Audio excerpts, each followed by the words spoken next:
Did you know some people will keep a mortgage just so they can still write off the taxes, the interest off their taxes every year? Do you realize there are people that do that? And this is why I always say that money is spoken in different frequencies, because they really don't hear what they're saying. They really don't understand what they're saying. But when they say that, they don't realize they're saying compare with what? A whole mortgage payment every month? They are not comparing how much money they will save with a whole mortgage, not having to pay a whole mortgage payment every month. That, I guarantee you, in no form or fashion, that is even a comparison. And now when I hear that kind of talk, man, it really angers me. It really does anger me. You know why? Because I remember saying that same stupid, obvious shit. I said all the same things, calling myself a homeowner when I know I had a mortgage. All I had to use is math, and I would have found out I was not the homeowner. I still didn't even get it, man. I would go finance one car for 7 years and believe that I really got that car on sale when I could have used just fifth grade math to clearly determine that I was not, and I was far from it. With every month I paid on a finance car, I was digging myself deeper and deeper and deeper in the hole, and had not a clue I was doing it. And here I am, a computer engineer with a 4-year degree, going to school for 4 years, but keeping the student loan for 10.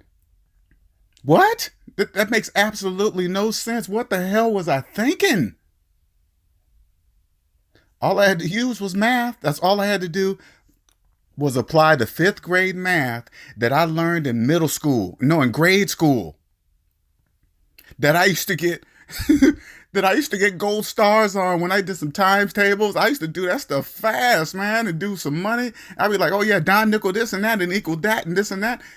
And then you know what's so funny? I remember that stopped. In grade school. And when I was a kid, I used to always wonder how come there were no math money games anymore, I really did think about that because I used to love it, right? But after I got out of grade school, we didn't use it no more. Then I was like, okay, cool. All I remember now is being trained to be a worker bee.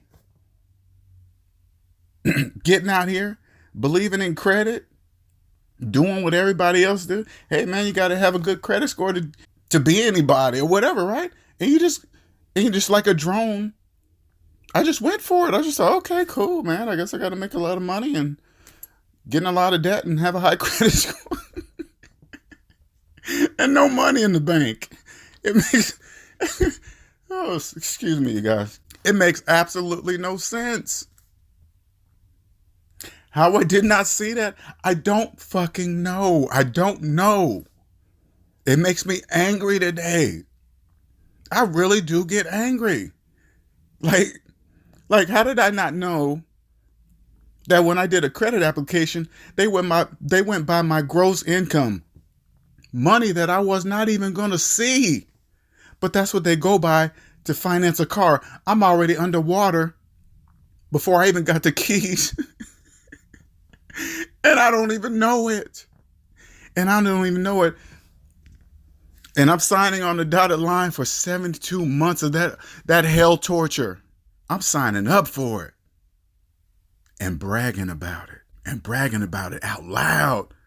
Not having a clue who's around me that understands money. And let me tell you something, you guys. Today, I understand money. Nobody can fool me. Nobody can trick me. Nobody can run a finance scam on me. Nobody. I promise you. Nobody. And it's not even hard. It's not even hard.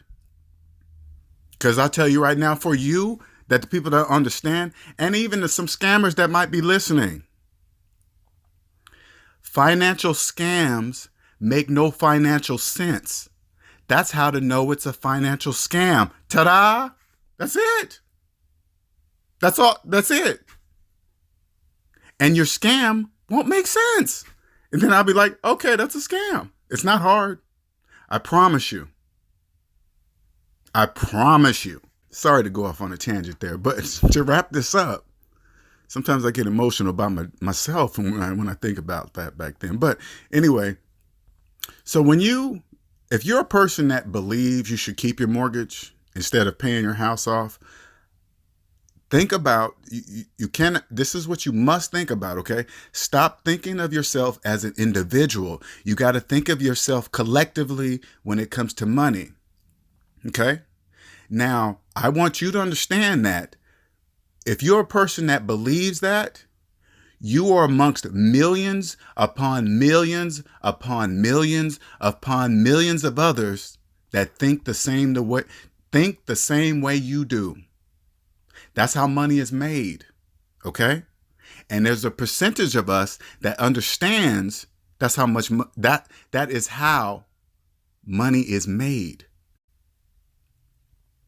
You will be one of the ones, the smaller percentage, that will be stacking your dough so fast, your head will spin.